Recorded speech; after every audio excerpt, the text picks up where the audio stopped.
Hoje é dia de muita expectativa no mercado, todo mundo aguardando uma queda. Tem gente que aposta em 0,25, tem outros apostam 0,50, tem gente que aposta que não vai cair. Qual a sua previsão, se podemos fazer previsões, e qual a sua expectativa para a reação da economia brasileira com esse corte eventual de juros por parte do Banco Central?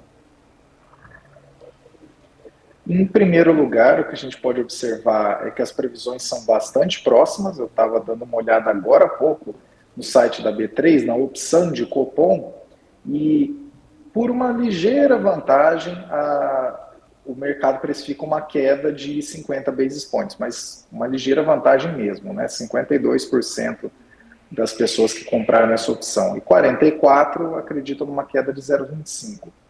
Acredito que, como esse Banco Central leva em consideração sempre deixar bem claro a prudência de não tomar decisões mais elevadas e mais rápidas em função de coisas que ainda estão em aberto, para traduzir bastante do economês para o português, como o Banco Central já deixou bastante claro de que ele precisa ver sinalizações bastante diretas em termos fiscais, e o arcabouço fiscal está sendo votado, e outras pressões altistas que ainda chamam a atenção precisam ser mais bem desenvolvidas, de fato, acredito que esse corte inicial deva ser de 25 basis points. Em todo caso, seja um espaço para 50 basis points ou para 75 basis points, essas outras duas possibilidades elas podem acontecer, dado que, verificando exatamente o que o próprio Banco Central sinaliza, estar de olho, estar vigilante nas próprias atas e comunicados,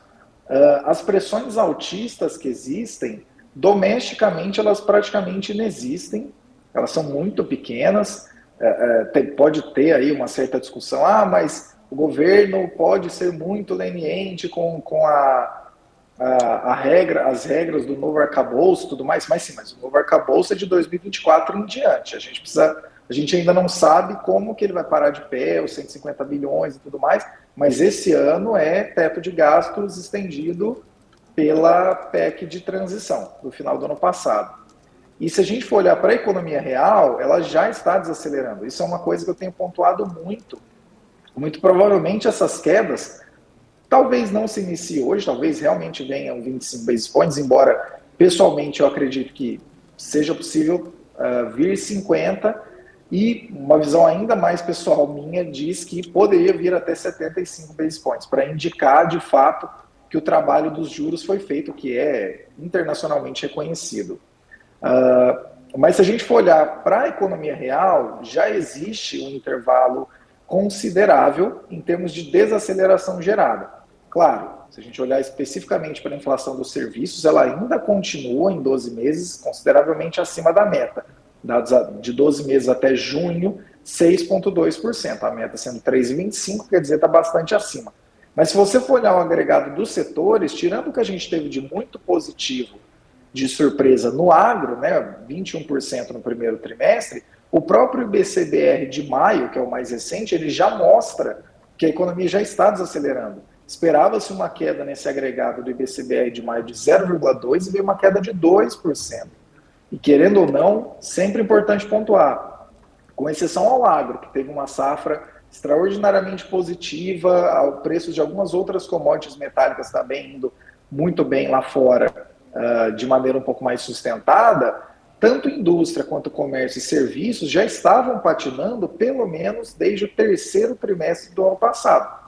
Né? A taxa de juros chegou a 13,75 no meio do ano passado, mas durante essa alta ela já acabou gerando desaquecimento de diversos pontos da economia. Então, assim, que há espaço para queda, há, mas mais importante do que essa queda que vai ser colocada agora é como o Banco Central vai sinalizar as próximas movimentações, que todas devem ser de queda, mas como ele vai sinalizar, porque esse pace é o que vai realmente fazer a diferença.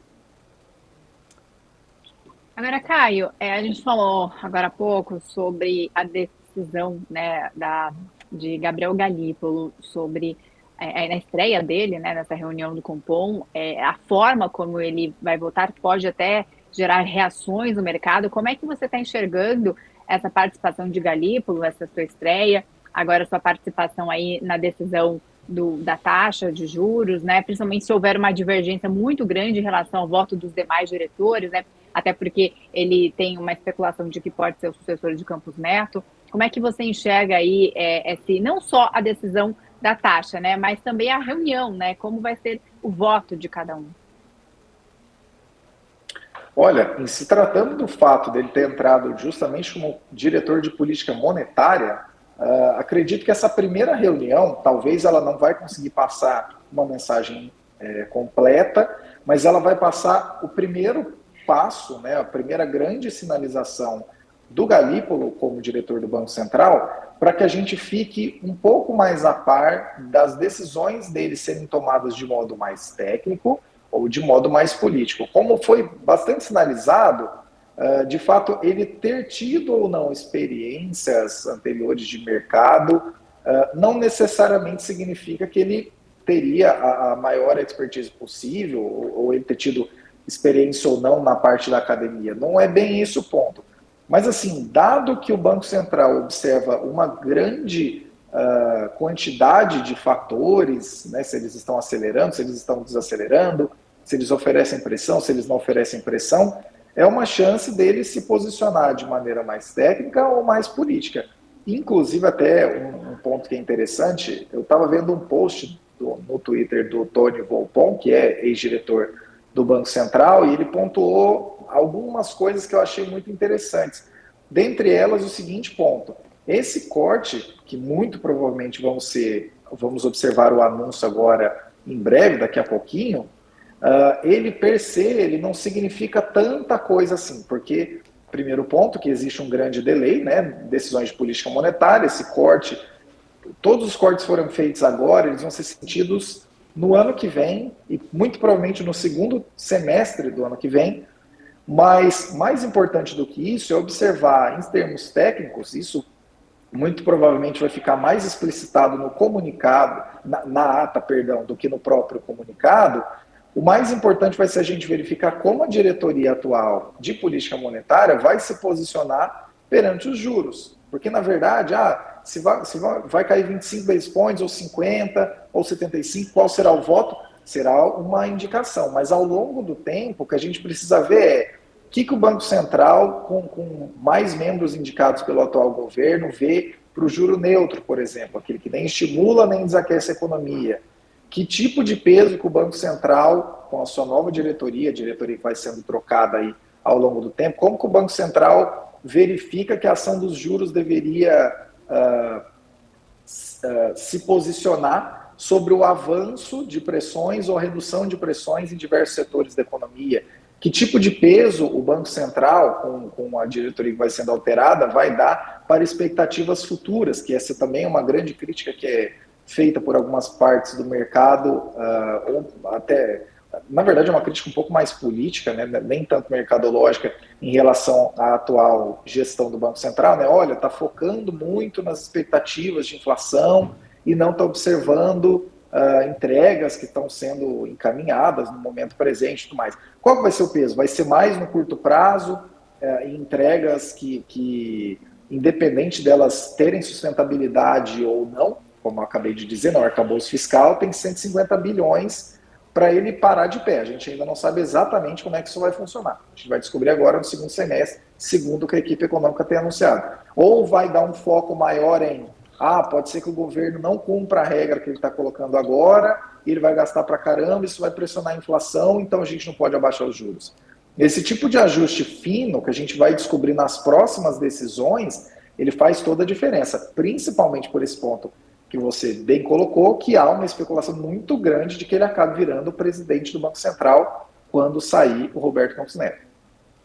Pois é, né? Só queria pegar o gancho que você falou do arcabouço fiscal. Hoje de manhã eu estava lendo uma pesquisa feita por um professor da FGV, estava até procurando aqui se eu achava.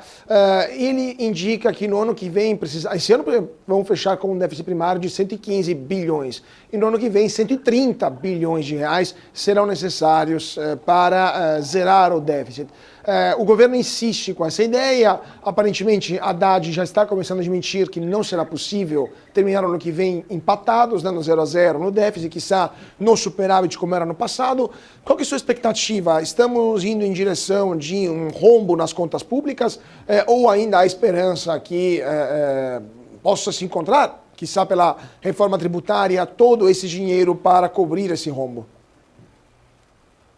Eu sou bastante cético em relação ao fato de que seja possível zerar esse déficit primário no ano que vem. De fato, não é possível cravar.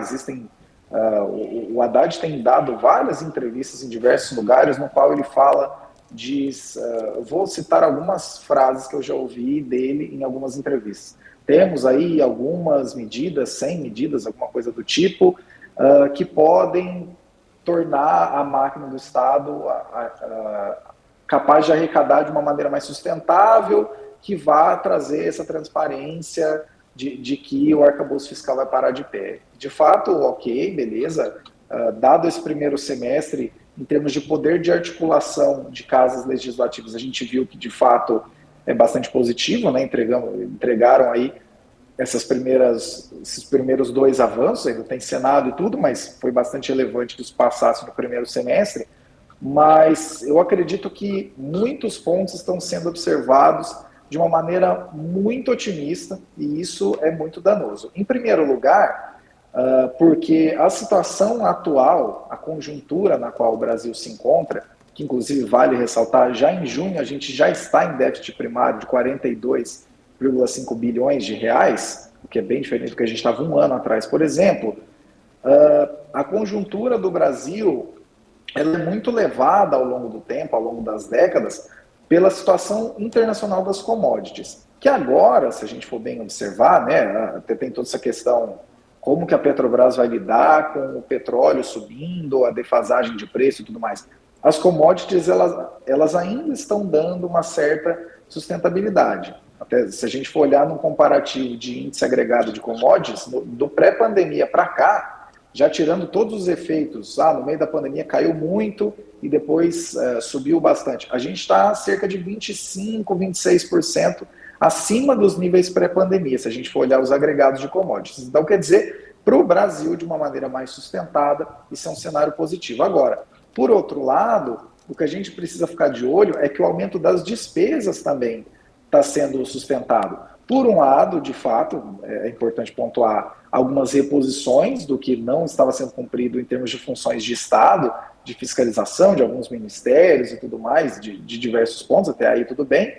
Mas, por outro lado, o governo vai, como todo governo no Brasil, diante de uma conjuntura positiva, que seria esse lado das commodities, por outro lado, o governo tende a esquecer da resolução de grandes problemas, leia-se aqui o estrutural dos gastos, uma reforma administrativa, qualquer coisa do tipo, e imaginar que aquelas receitas que entraram a mais são permanentes, que elas nunca mais, a gente nunca mais vai passar por uma situação desafiadora. Basta olhar, por exemplo, o fato de que a nossa balança comercial hoje, ela vem batendo diversos recordes. Isso para qualquer governo, não é só para o atual. O atual tem um perfil um pouco mais de aumento de gastos que o anterior, mas qualquer que seja o governo, toda vez que você olha que as receitas estão aumentando de maneira surpreendente, no caso, né, pela balança comercial tem tido surpresas positivas ultimamente, você tende a esquecer que você tem grandes problemas para lidar e tende a ficar cada vez mais criativo. E mesmo que essas ideias de criatividade não durem tanto, né? O programa lá para trocar carros custou 1,5 bilhão. Se vai sair algum outro programa para a linha branca, eu não sei, mas que custe 1, 2 bilhões de reais. Mesmo que essas ideias não custem tanto, você começa a bater cabeça dentro do próprio objetivo. Porque uma outra coisa que o Haddad também tem falado muito a ideia desse governo é atacar o custo de subsídios tributários, que é coisa da ordem de 4% a 5% do PIB, e reduzindo isso, deixar o Estado mais atuante em áreas que ele precisaria atuar. Até aí tudo bem, né? Como diz, papel aceita tudo, é uma ideia realmente muito interessante. Capacidade de articulação legislativa a gente viu até agora que tem. Agora, a gente precisa começar a ver os números de maneira mais palpável, porque, sinceramente, quando eu olho a expectativa de arrecadação só com legalização de sites online de apostas, 15 bilhões de reais, isso não faz o menor sentido. Se todos os sites, são cerca de 500 sites, se eu não estou enganado, que atuam no Brasil, se legalizarem, ainda assim você vai ter um ano com taxa de licença, 1/3 disso. Então, assim, precisa ter mais pé no chão e mais foco, a meu ver, em como é que você vai controlar o lado das despesas, que no final das contas é a única coisa que realmente o governo controla. Todos os outros aspectos são conjunturais, mesmo que mais sustentados ou menos sustentados, mas são conjunturais. Dependem muito de commodities, que é um negócio que a gente não controla. Depende da nossa produtividade, isso pura e simplesmente. O governo poderia focar, a equipe econômica poderia focar um pouco mais em arrumar a casa e no controle das despesas, que tem aumentado bastante em termos reais e vão aumentar bastante em termos reais em 2024, do que necessariamente contar com várias receitas que, de novo, eu sou bastante cético que elas aconteçam na magnitude que elas estão sendo esperadas pela equipe econômica hoje. Caio, queria... até onde vai, até onde pode ir a alta dos FIIs com o corte na Selic? O potencial pode ser maior do que do Ibov? A alta do que... Eu só não entendi o último termo. Dos FIIs. Sim. Até onde pode ir a alta dos FIIs? Na verdade, são dois os efeitos. O primeiro efeito é o do que se espera para essa continuidade de cortes ao longo da curva. Importante a gente primeiro pontuar, a presidência do Roberto Campos Neto, ela vai até o final do ano que vem, então quer dizer, a toada que for sinalizada nessas primeiras 2, 3 reuniões em que a gente tiver corte, vão sinalizar o que deve acontecer no próximo ano. Se o Roberto Campos Neto termina o mandato dele a 9%, mais ou menos como a curva de juros do mercado está esperando, esse é o primeiro efeito. E o segundo efeito é como os investimentos vão começar a sair da renda fixa, sair da dívida pública, né, desintocar uma quantidade imensa de dinheiro que está ali com esse rendimento, né, de 1% ao mês sem fazer absolutamente nada, e como é que eles vão parar em outros investimentos produtivos. No caso, isso pode acabar impactando os FIIs, mas também acaba impactando, por exemplo, o varejo, acaba impactando outros setores em que o custo do capital impacta muito. Quando você fala em termos das pessoas consumirem uma ponta e das empresas fazerem investimentos em outra. Nesse caso especificamente dos FIIs, eu acredito que ainda há, sim, um espaço para ampliação disso, mas vai depender mais, não necessariamente deste corte agora, mas do que vai acontecer em termos de cortes até o final do ano e de como a situação conjuntural do país vai permitir, e não só do país, né, tem cenário internacional, se vai ter crise lá fora, né, que o pessoal fala, vai adiando, mas em algum momento chega a realidade, esses dados podem bater de maneira mais complicada e a gente acaba sendo prejudicado diretamente por esse contexto de conjunturas de commodities, por exemplo.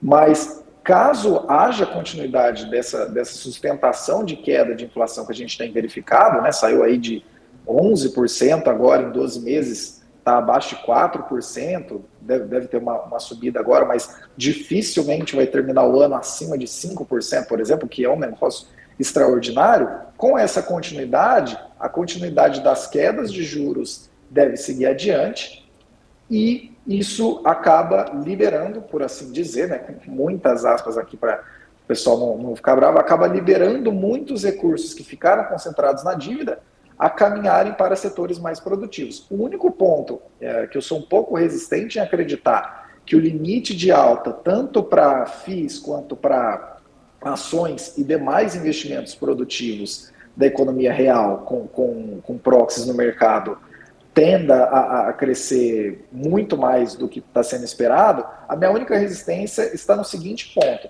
A queda ela pode ser sustentada, ela pode acontecer de maneira até mais rápida do que o mercado está prevendo. Porém, dado que a gente ainda precisa de algumas confirmações mais estruturais em termos de despesa, em termos de arrecadação, Muito provavelmente, quando esse ciclo de juros acabar, e olha que coisa doida, né? A gente está falando antes da primeira reunião, quando começa a ter o primeiro corte, mas enfim, quando esse ciclo de juros acabar, provavelmente lá no segundo semestre do ano que vem, caminhando aí para o quarto trimestre do ano que vem, muito provavelmente o juro vai estar acima do que todos nós gostaríamos, ainda em um terreno bastante restritivo, esperando que estruturalmente consiga cair. Porque esse jogo do estrutural é o que realmente vai fazer a diferença para os mercados.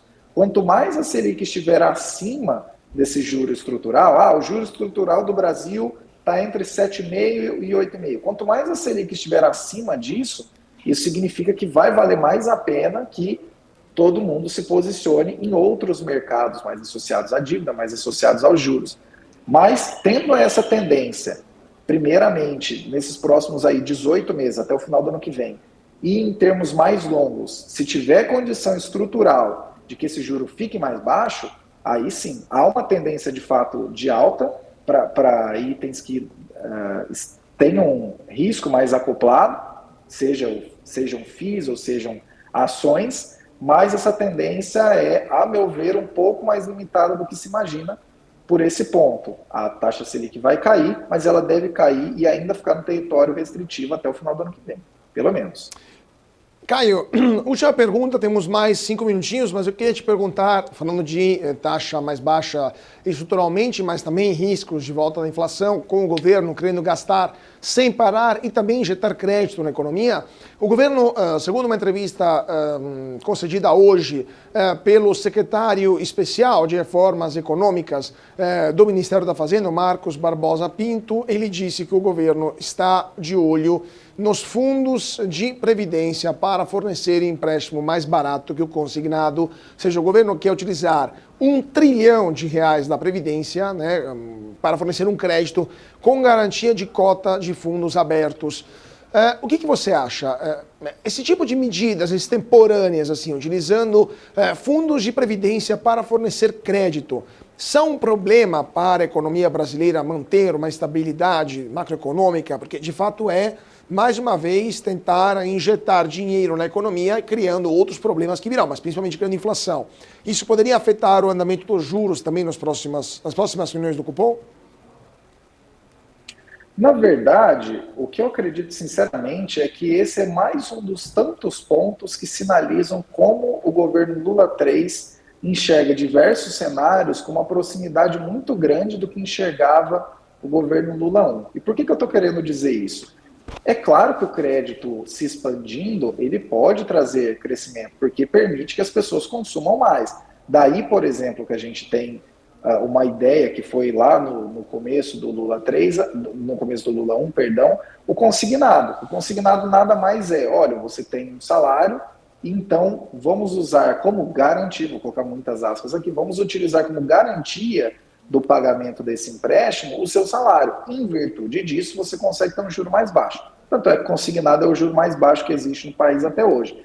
Agora, uma coisa é você deixar a condição de pagamento atrelada a um salário de uma maneira bastante específica e direta, né, o salário que a pessoa recebe, seja ela da iniciativa privada ou do serviço público, e outra coisa muito mais aberta é você pegar, ainda que sejam fundos de previdência, né? Fundo de previdência não é aquele que as pessoas vão ter o objetivo de aportar e sacar recursos com muita facilidade. Geralmente fundo de previdência, tal qual, por exemplo, o Tesouro, Renda Mais e tudo mais, é o tipo de coisa que você vai aportando, você deixa um volume muito grande de diversas pessoas rendendo por muito tempo para que remunerem essas pessoas daqui a algumas décadas. Ainda que isso possa ser utilizado como garantia, é um pouco mais difuso. E por difuso eu quero dizer, talvez não traga tanto efeito quanto, por exemplo, trouxe o consignado, porque você não consegue ligar esse tipo de garantia a cada pessoa individualmente. Por exemplo, trazendo bastante para o português, uma coisa eu, Caio, tenho aqui o salário tal de tantos R$1.000 e eu entro ali no consignado, mostro ali meu contra-cheque e o banco fala, não, beleza, dado que você está recebendo isso, tem uma certa estabilidade, eu posso te conceder tanto a tanto de juros. Ok.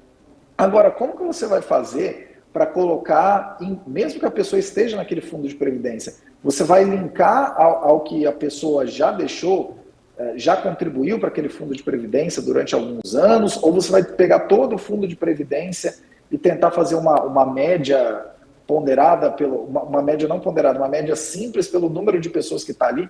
Então, assim, sinceramente, parece, como bastante dizem aqui no interior, parece aquele tipo de coisa que sai mais caro o molho do que o peixe, porque você está pensando numa solução muito estruturada para tentar ampliar o crédito, só que em termos de efeito relevante para cada pessoa que tiver acesso a esse crédito, você não vai ter tanto efeito assim. O que é diferente, por exemplo, do marco de garantias, que aí você já torna as garantias para o empréstimo linkadas a ativos que estão muito próximos da pessoa, que estão no CPF da pessoa. E você, de fato, você consegue ter outros meios, você facilita tanto para a pessoa que quer pegar mais crédito, quanto para a pessoa, para as instituições financeiras que têm interesse em emprestar, mas não conseguem ter tantas garantias, né? Você diminui, você aumenta a liquidez, é interessante.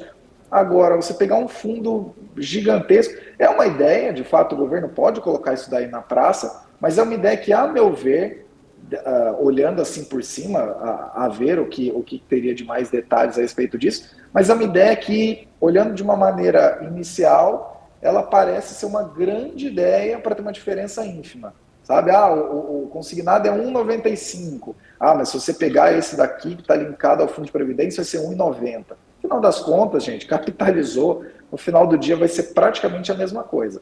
A depender do desenho, mas olhando assim por cima, não parece que vai ser algo muito relevante, não. Nem desestrutura a economia, nem serve para ter uma explosão de crédito, como foi, por exemplo, o caso do consignado, a meu ver. Perfeito. Então, vamos ver o que vai acontecer. E eu agradeço muitíssimo o Caio Augusto, economista do Terraço Econômico, por ter estado conosco hoje aqui no Closing da BMC. Muito obrigado, Caio. Sempre um prazer tê-lo conosco. Opa, eu que agradeço. Como sempre digo, precisando, só chamar. Muito obrigado. E vamos para